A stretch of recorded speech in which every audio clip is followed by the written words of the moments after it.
जय श्री कृष्णा, राधे राधे। आप सब कैसे हैं? मेरे लड्डू गोपाल चैनल में आप सबका स्वागत है। आज मैं आप सबके साथ शेयर करूंगी काल भैरव जयंती की पूजा विधि, सरल पूजा विधि। तो सबसे पहले आप सबको काल भैरव जयंती की हार्दिक शुभकामनाएं।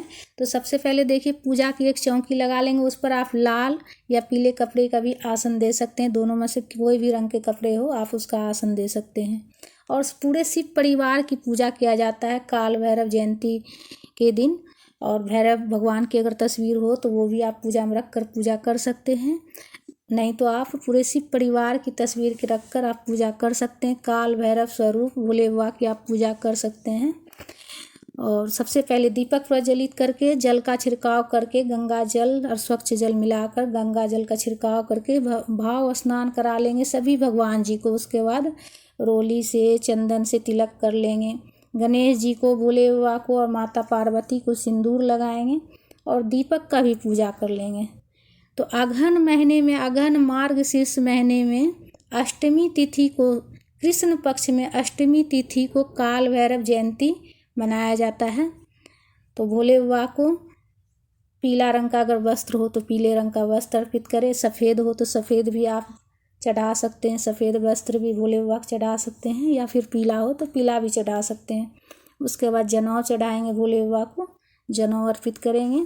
और माता पार्वती को आपसे सुहाग की सामग्री हो तो ज़रूर भेंट करें माता पार्वती को। भोले बाबा की इस दिन जो है ना, काल भैरव जयंती के दिन भोले बाबा की पूजा करने से घर में कभी भी कोई संकट नहीं आती, कोई भी काल विपत्ति नहीं आती है, सभी दूर हो जाता है काल भैरव की जयंती के दिन पूजा करने से। उसके बाद पुष्प अर्पित करेंगे, जो भी पुष्प हो वो अर्पित कर लीजिएगा, जिस भी कलर का हो, इसलिए कि भोले बाबा तो बस अपने भक्त का भाव देखते हैं। भोले बाबा बहुत ही भोले होते हैं, बहुत ही दयालु होते हैं। और अगर बेलपत्र हो तो बेलपत्र भी ज़रूर चढ़ाइएगा। हमारे पास बेलपत्र नहीं था इसलिए हम बेलपत्र नहीं चढ़ा पाए। और सुहाग की सामग्री माता को ज़रूर भेंट कीजिएगा। पूरे शिव परिवार की पूजा की जाती काल भैरव जयंती के दिन, तो ज़रूर पूजा कीजिएगा फ्रेंड्स। और जो भी मिठाई हो उसका आप भोग लगा सकते हैं। जलेबी का भोग लगा सकते हैं इस दिन, अमृति का भोग लगा सकते हैं, या फिर आप कोई भी मिठाई हो उसका भोग लगा सकते हैं, बतासा का भोग लगा सकते हैं, और सीजन का जो भी फल हो उसका भी आप भोग लगा सकते हैं। तो मैं मिठाई और बतासे का भोग लगाई हूँ, और फल का भोग लगाई हूँ, और जल का भी भोग लगा लें। और पूजा में दक्षिणा ज़रूर रखें, इसलिए कि हमारी पूजा में जो भी कमी रहती है ना, वो दक्षिणा रखने से पूर्ति हो जाती है। उसके बाद हाथ में पुष्प लेकर, अगर काल भैरव बाबा की कथा हो, कथा की पुस्तक हो तो ज़रूर पढ़िएगा। हाथ में पुष्प लेकर पढ़ लीजिएगा, और नहीं हो तो आप सुन लीजिएगा। उसके बाद आरती कर लेंगे। कथा पढ़ने के बाद आरती किया जाता है, तो कथा पढ़ने के बाद आरती कर लेना है। मैं दीपक प्रज्वलित करके और धूप से आरती कर रही हूँ। धूप दीप से, आप कपूर से भी आरती कर सकते हैं, दीपक से भी आरती कर सकते हैं दीपक प्रज्वलित करके।